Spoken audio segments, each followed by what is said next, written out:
El ciclo celular es el proceso mediante el cual una célula crece, se replica y finalmente se divide para formar dos células hijas. Este proceso es esencial para el desarrollo, el mantenimiento y la reparación de los organismos multicelulares.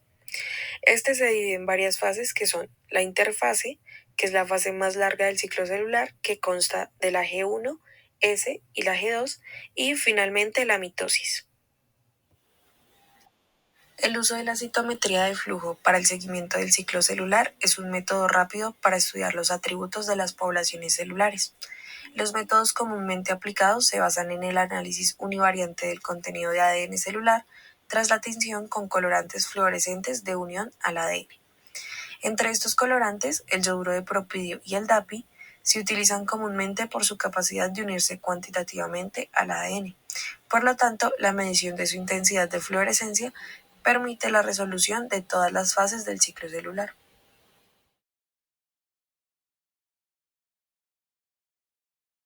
En esta parte vamos a hablar sobre la identificación de aneuploidías en la citometría de flujo. Debemos tener en cuenta que el análisis del ciclo celular mediante citometría de flujo nos va a permitir identificar aneuploidías observando la distribución de las células en las distintas fases del ciclo celular y el contenido de ADN en la población celular.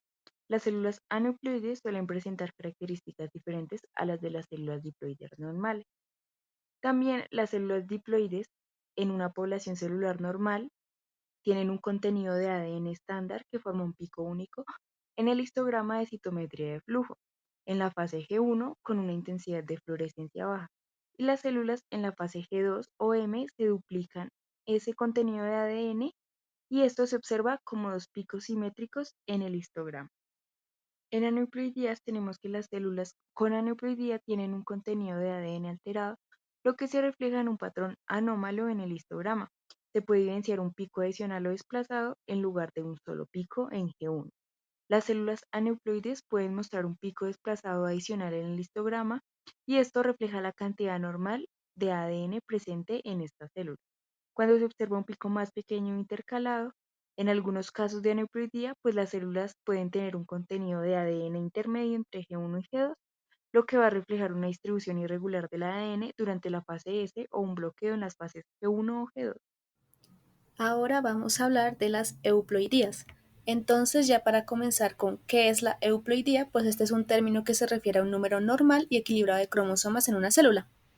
Digamos, en los organismos diploides, como lo somos los seres humanos, la euploidía significa tener dos copias completas de cada cromosoma, o sea, dobles. Una heredada de cada progenitor, o sea, papá y mamá. Esto significa, digamos, que en los seres humanos el número total de cromosomas en una célula somática es 46, o sea, organizados en 23 pares, o sea, lo doble. Y digamos, cuando una célula tiene un número de cromosomas que es un múltiplo exacto, se considera euploide. Entonces aquí está la cosita. La euploidía contrasta contra la aneploidía, que esto es lo que ocurre pues cuando hay un número anómalo de cromosomas. O sea, la euploidía, en pocas palabras, sería como que lo normal entre comillas. Ahora les hablaré acerca de la citometría de flujo en las euploideas. Entonces, como sabemos, la citometría de flujo mide la cantidad de ADN en células individuales usando colorantes fluorescentes específicos como el yoduro de propidio o DAPI. La intensidad de fluorescencia está directamente relacionada al contenido de ADN en las células. ¿Cómo encontramos o cómo está distribuido este ADN en las células euploides? Entonces, en una población celular normal, pues los eventos se agrupan en fases específicas del ciclo celular que las conocemos como la G0, G1, S y la G2 o M. Y una población euploide pues va a tener esta distribución esperada en estas fases basada en la cantidad de ADN. Entonces 2N en G0, G1 y 4N en G2 y M. En cuanto a la utilidad de la euploidía en la citometría de flujo, encontramos primero a la evaluación de la estabilidad genómica. Esta nos ayuda a verificar si una muestra es genéticamente normal. También el monitoreo en terapias oncológicas, que es la detección de células tumorales con aneuploidía, y el análisis de viabilidad celular, que nos sirve en la diferenciación entre células normales y anormales. También encontramos que esta técnica pues nos ayuda como referencia para comprobar las poblaciones celulares alteradas. También pues tiene unas aplicaciones clínicas e investigativas. En la oncología pues ayuda a evaluar la estabilidad genética de tumores y la eficacia de tratamientos. En la genética reproductiva, el análisis de embriones o gametos para identificar alteraciones cromosómicas, y en la toxicología celular determina si un fármaco compuesto está causando un daño genómico o no. Entonces ya tenemos como tal una figura de un artículo científico, específicamente la figura 2. Aquí pues se hizo una citometría de flujo en células euploides y se analiza el contenido de ADN en las células. Digamos, acá se observan dos picos. El primer pico representa las células en la fase G1 del ciclo celular, donde el ADN no se ha replicado, y tenemos el segundo pico, que representa las células en la fase G2 y en la mitosis, donde el ADN ya se ha replicado. Digamos, esto permite identificar cuántas células están en cada fase del ciclo celular, y esto pues ayuda como que a entender el comportamiento y la salud de las células analizadas. Entonces la citometría de flujo es como que una técnica eficaz para identificar estas células euploides, pues porque permite medir rápidamente el contenido de ADN en las células. Y pues esto se logra a través de analizar la fluorescencia emitida por los núcleos, lo que proporciona pues un perfil claro de las diferentes fases del ciclo celular.